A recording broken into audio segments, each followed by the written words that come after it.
Soyez prêts, attachez vos casques, c'est parti. Bonjour à tous, c'est Enzo Dubernard et je vous souhaite la bienvenue dans ce second épisode du Fast Podcast. Aujourd'hui, on plonge dans les coulisses de la mécanique de haut niveau. Je reçois Maxime Brie, ancien mécano dans le championnat du monde MXGP, qui a travaillé au cœur des teams officiels avant de fonder MBR Performance, une structure dédiée à la préparation moteur pour motocross, supercross et courses de sable.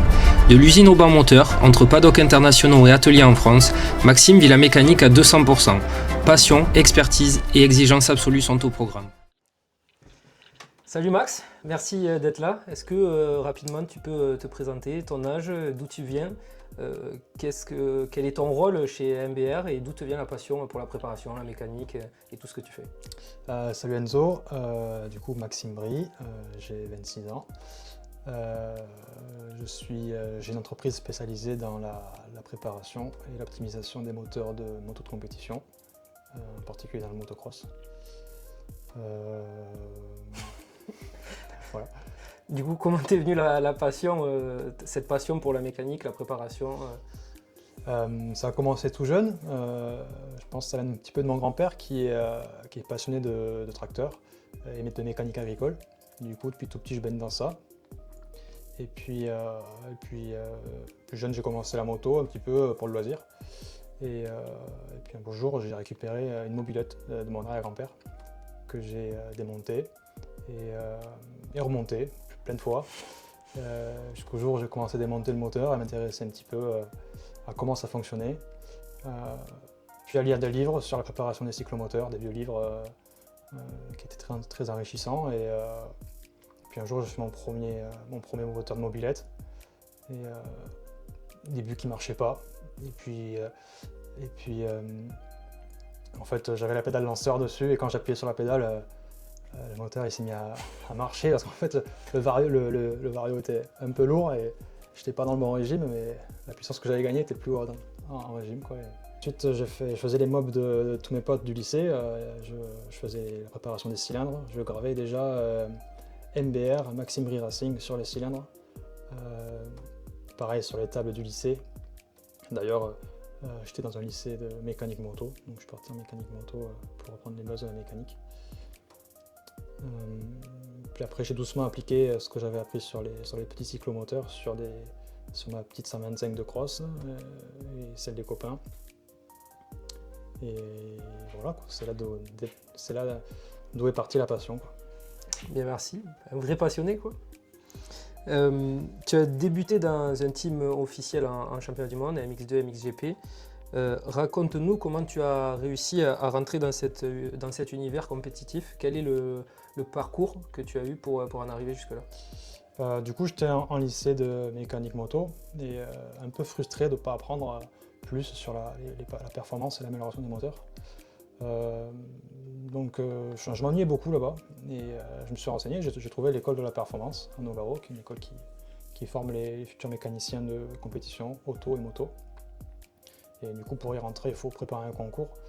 Et donc le concours me paraissait insurmontable. Les questions, je ne comprenais pas, c'était des questions de mathématiques super compliquées. Et du coup, ma dernière année de bac, chaque fois que j'avais une pause, j'allais à la bibliothèque essayer de faire des recherches sur Internet pour essayer de répondre aux questions. C'était un questionnaire de 20 questions, je crois.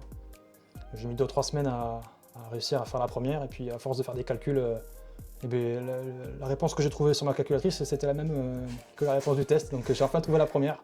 Et puis question par question, j'ai tout réussi, tout compris, et c'était vraiment quelque chose une illumination pour moi, quoi. Et donc j'ai tout appris sur le bout des doigts. Ouais, si, ça marche. Et du coup, je me suis pointé à l'école, j'ai fait le concours et j'ai fait le concours haut la main, c'était parfait. Donc j'ai intégré cette école-là, j'ai appris beaucoup de choses. Et à la fin de cette formation, on part en stage dans une écurie, dans la discipline qu'on veut. C'est l'école qui choisit le stage. Et du coup, j'ai eu la chance d'intégrer le Team 114 en championnat du monde MX2 pendant 1 an. Et ensuite, j'ai été embauché l'année d'après, donc j'ai fait une année en mécanicien de course pour Zachary Pichon. Et voilà. Et du coup, tu as eu tout ce cursus, tu nous l'as dit, tu as été employé par la suite, tu as côtoyé des pilotes qui sont de grands pilotes maintenant. À quoi ressemblait ton quotidien lorsque tu étais dans un team officiel? C'était bien chargé comme activité, on n'arrête pas trop. La première année, j'étais mécanicien d'entraînement. Du coup, ça consiste à accompagner le pilote en entraînement la semaine et puis être le week-end pour aider sur les courses. Et ensuite, j'ai été mécanicien de course. Donc là, la semaine, on refait une moto de course. Donc on fait de belles motos pour qu'elles soient prêtes le week-end. Et puis le week-end, on s'en occupe. On fait le mécanique durant la course. Et puis la semaine, on refait la moto à nouveau et on monte et démonte, on fait que ça. Sans parler des activités à côté. Pour se déplacer sur les courses, il faut conduire les fourgons, etc. Monter la semi. C'est beaucoup de manutention et voilà. Est-ce que, parce que voilà, ça reste un rêve pour beaucoup de jeunes de pouvoir faire ce travail-là, travailler dans des teams officiels, est-ce que la mécanique reste quand même la chose prédominante lorsqu'on est employé comme toi en tant que mécanicien? Et comment du coup tu gères la pression, la préparation des motos concrètement? Qu'est-ce qui est demandé à un mécanicien de faire, que ce soit sur la moto d'entraînement la semaine ou pour la moto de course du week-end? Ça apprend à être rigoureux surtout parce que on a quand même la vie du pilote entre les mains. C'est un niveau qui est très élevé, donc on n'a pas le droit à l'erreur. Donc il y a intérêt que tout soit bien monté, etc., que les choix soient bien faits. Voilà, c'est beaucoup de façon d'être aussi. Faut être carré. Voilà. Du coup, est-ce que en termes de mécanique, ouais, exactement, quel est le travail du mécanicien dans le team? Alors le mécanicien de base, lui, il va entretenir la moto, enfin surveiller tous les consommables, etc. Monter, démonter la moto, c'est ce qu'on fait beaucoup. Après, il y a d'autres postes qui sont un peu plus élevés, comme motoriste. Lui, il va s'occuper du moteur essentiellement. Et puis après, il y a certaines teams factory officielles où il y a encore plus de postes prédéfinis, un peu plus techniques, on va dire. Du coup, est-ce que pendant ton cursus justement dans ce team, tu as eu la chance peut-être de côtoyer les motoristes, puisque c'est devenu ton métier un petit peu maintenant? Donc est-ce que tu as eu la chance de les côtoyer? Est-ce que tu as peut-être appris avec eux quand tu étais dans le team? Oui, absolument. Nous, on avait un seul motoriste qui était le chef mécano aussi. Et du coup, c'était lui qui menait l'équipe. Voilà, mais j'étais plus jeune et puis même ça m'intéressait beaucoup. Il y a plein de choses aujourd'hui que j'aurais remarqué parce que je suis en plein dans les moteurs et à l'époque ça paraissait abstrait pour moi. Oui, c'était un peu flou, tu n'avais pas la connaissance parfaite Enfin, tu n'as jamais la connaissance parfaite, mais tu n'avais pas les connaissances que tu as aujourd'hui. Oui, voilà. C'est ça. Est-ce que tu peux nous parler d'un souvenir qui t'a marqué au sein de ce team, qu'il soit positif ou négatif, ou si tu en as un de chaque, est-ce que tu peux nous parler dans ton expérience dans le team, un beau souvenir et à l'inverse, un petit moment qui s'est un petit peu moins bien passé? La plus belle expérience, c'est la dernière course que j'ai faite. C'était les Nations en 2019 à Assen. Moi, j'étais le deuxième mécano, vu que j'avais moins d'expérience que le premier. Du coup, le premier a eu Valentin Guillot pour la Suisse, qu'on connaissait très bien. Et moi, j'étais censé avoir le pilote le moins bon, forcément. Et du coup, au dernier moment, on a eu Kyle Webster pour l'Australie, qu'on ne connaissait pas, qui débarquait de nulle part. Et du coup, on a préparé la moto, etc. Et puis il est venu quelques jours avant la course pour l'entraînement, dans le sable. Et puis dès qu'il est monté sur la moto, il y avait Livia à côté, ma patronne. On s'est regardé, on a dit ça va vite quand même, ça va drôlement vite là. Et puis il roulait vraiment très très fort, quoi. Et on est arrivé le samedi, course qualif, et il fait quasiment le shot devant Justin Cooper. Et il fait une manche de fou, je crois qu'il fait deuxième, un rythme de fou. Rien quand il a fait le départ, qui est parti deuxième, j'avais les larmes aux yeux. C'est fou, la chair de poule. J'avais passé une année compliquée, un petit peu en termes de résultats, on va dire.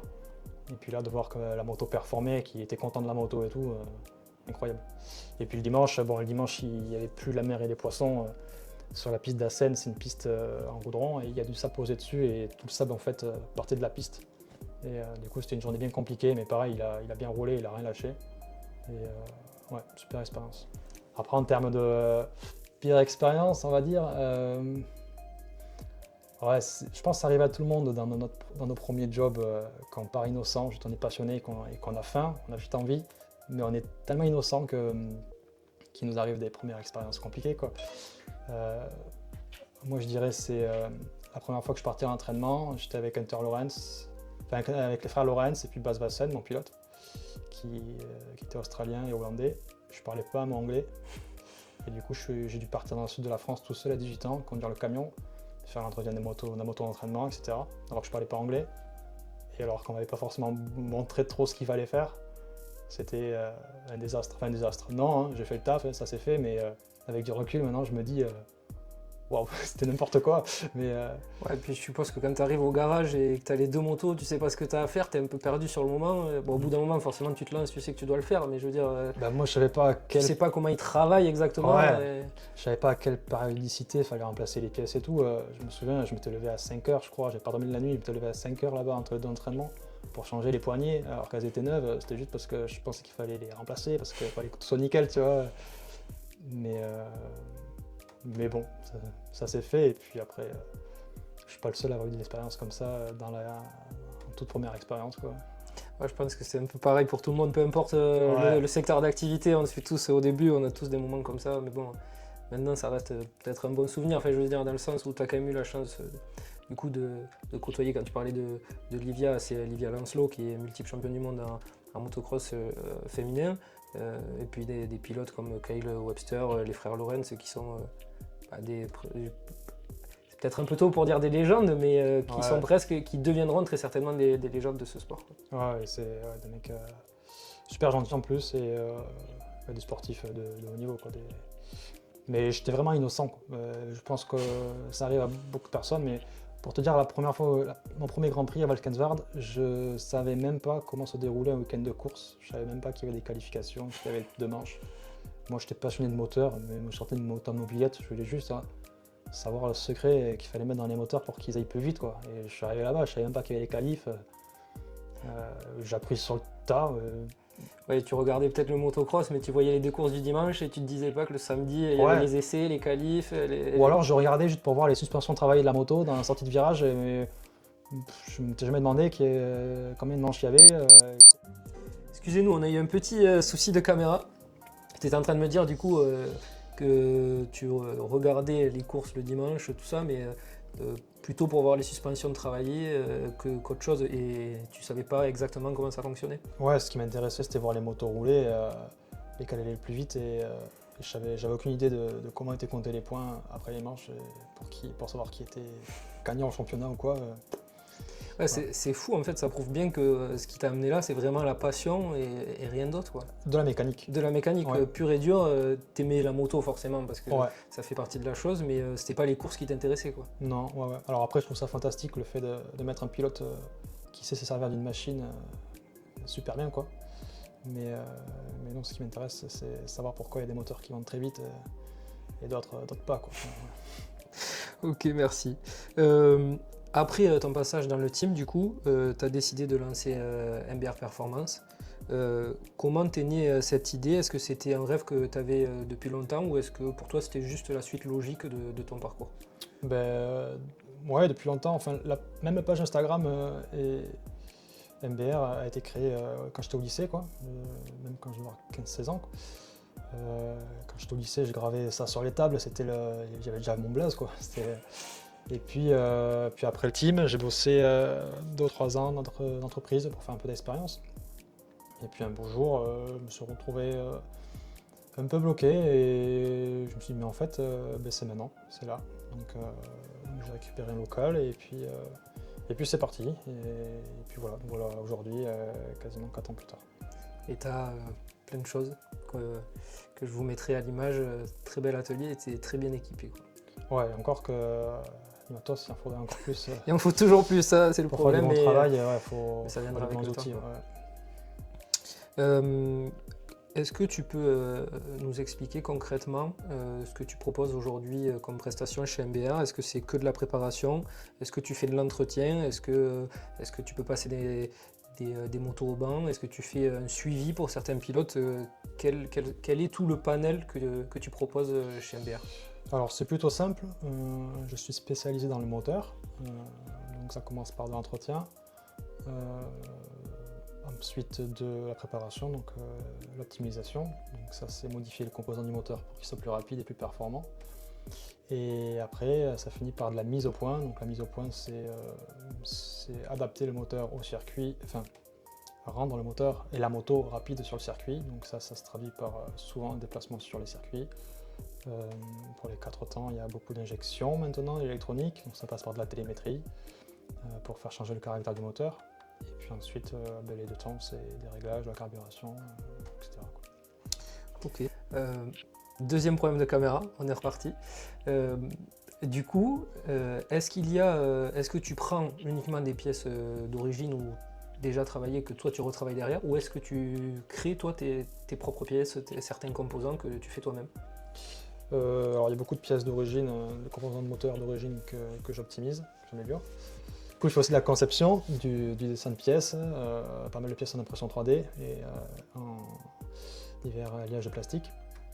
Et aussi, je fais usiner des pièces qui viennent dans les moteurs. Du coup, tu fais de la préparation pour des courses de sable, pour du motocross, pour du supercross. Tu fais aussi du supermotard qui ont des contraintes très différentes suivant chaque sport. Est-ce que tu peux nous expliquer ce qui change techniquement d'une discipline à l'autre, toi en tant que préparateur? Ouais, ce qui va changer, c'est le comportement et la puissance qu'on veut pour chaque discipline. Par exemple, une moto de supermotard va demander beaucoup de puissance, mais en contrepartie, on va perdre beaucoup en vivacité, en caractère moteur. Alors que par exemple, pour un MXGP, par exemple, il cherche à avoir une moto qui est très joueuse, très facile à exploiter, avec laquelle on va pouvoir faire plein de choses.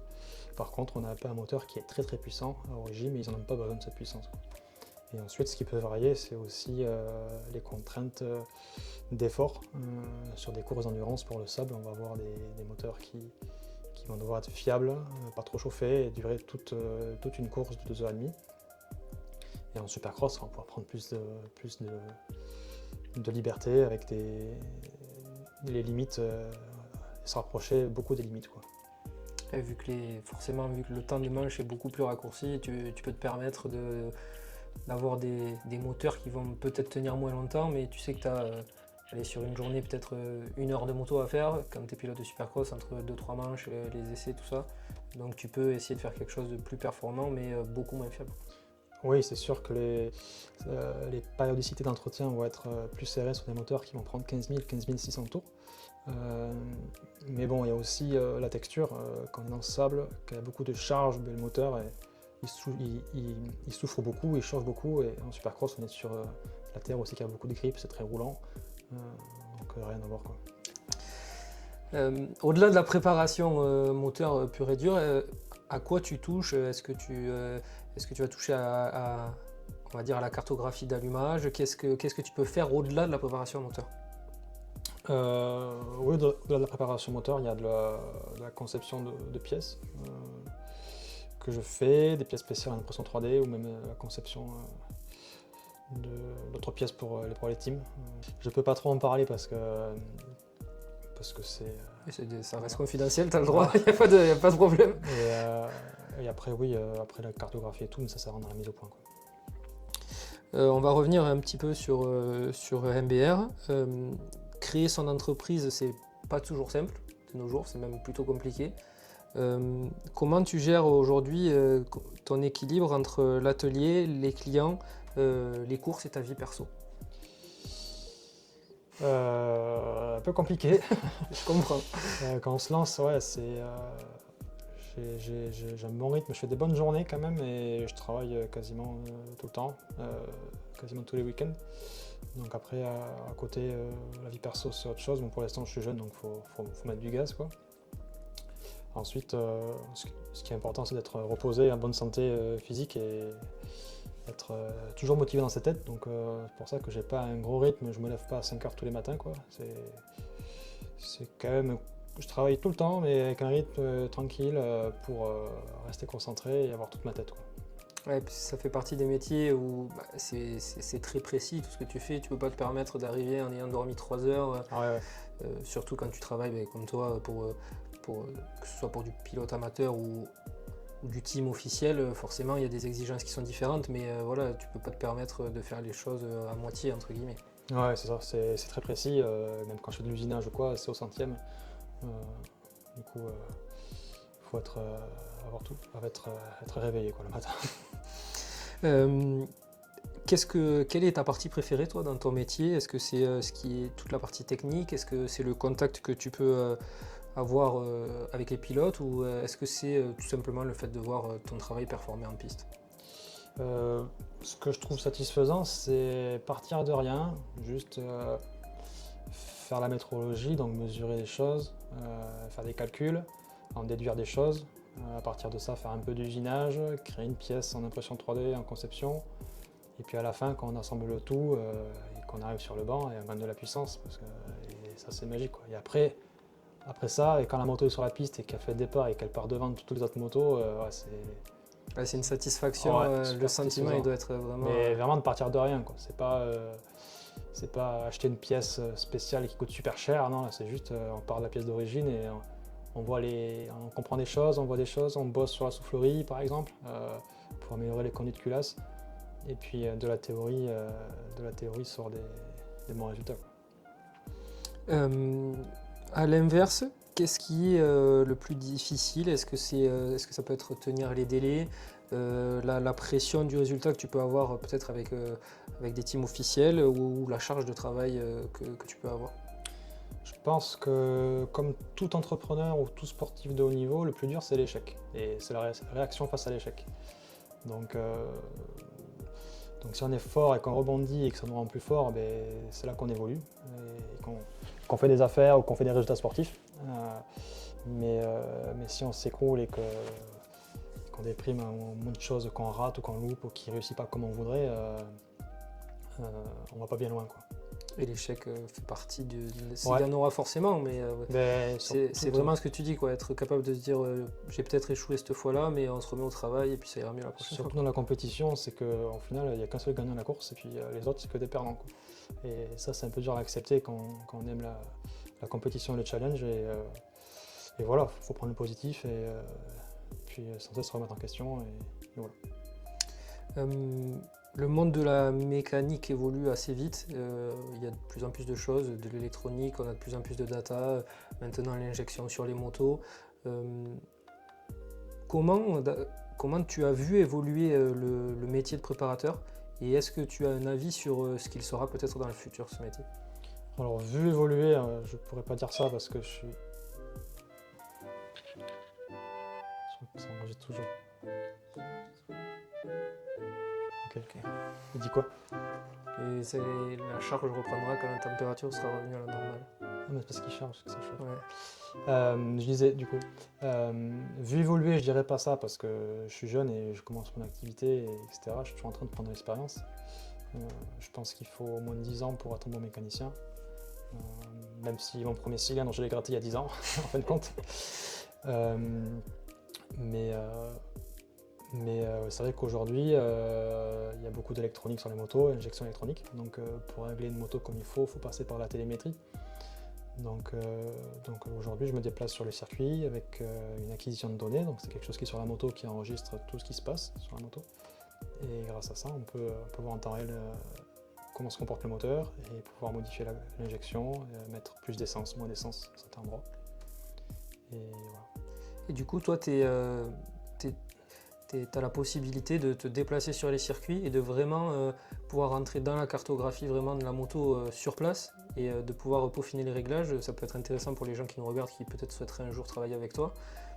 Tu proposes cette prestation-là de te déplacer et voilà, on essaye, on va faire quelques tours, ça ne fonctionne pas, on revient, on change quelque chose et on essaye d'avancer ensemble. Oui, alors c'est pas exactement ça, c'est-à-dire que quand on fait un moteur de course, il faut pouvoir le régler parce qu'il demande plus d'essence.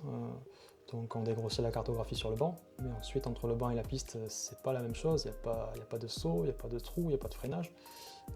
Et du coup ensuite on va sur la piste pour peaufiner, finir de régler la cartographie d'essence. Et une fois que tout est ouvert sur mes données, je peux modifier le caractère du moteur, donc changer le frein moteur, mettre...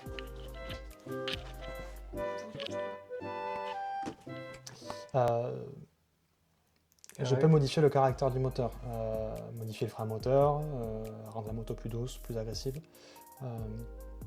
indépendamment sur chaque rapport engagé, et aussi mettre du traction control, faire des maps de départ. Les stratégies électroniques sont assez grandes, quoi. Après, il faut en avoir l'utilité. Il faut que le pilote ait le besoin et surtout ressente la différence, quoi. Oui, c'est pas des paramètres que tu vas aller peut-être rechercher de la performance là-dessus pour peut-être des pilotes amateurs. C'est vraiment de la performance pure et dure. Tu es au summum de l'optimisation de la moto, quoi. Oui, oui. Après, ça dépend. Il y a certains pilotes, même vétérans, qui font de l'enduro ou quoi, qui sont super contents quand ils mettent le traction control et que la moto ne glisse pas, ou qui peuvent mettre une map qui est vachement douce. C'est un agrément de conduite, quoi.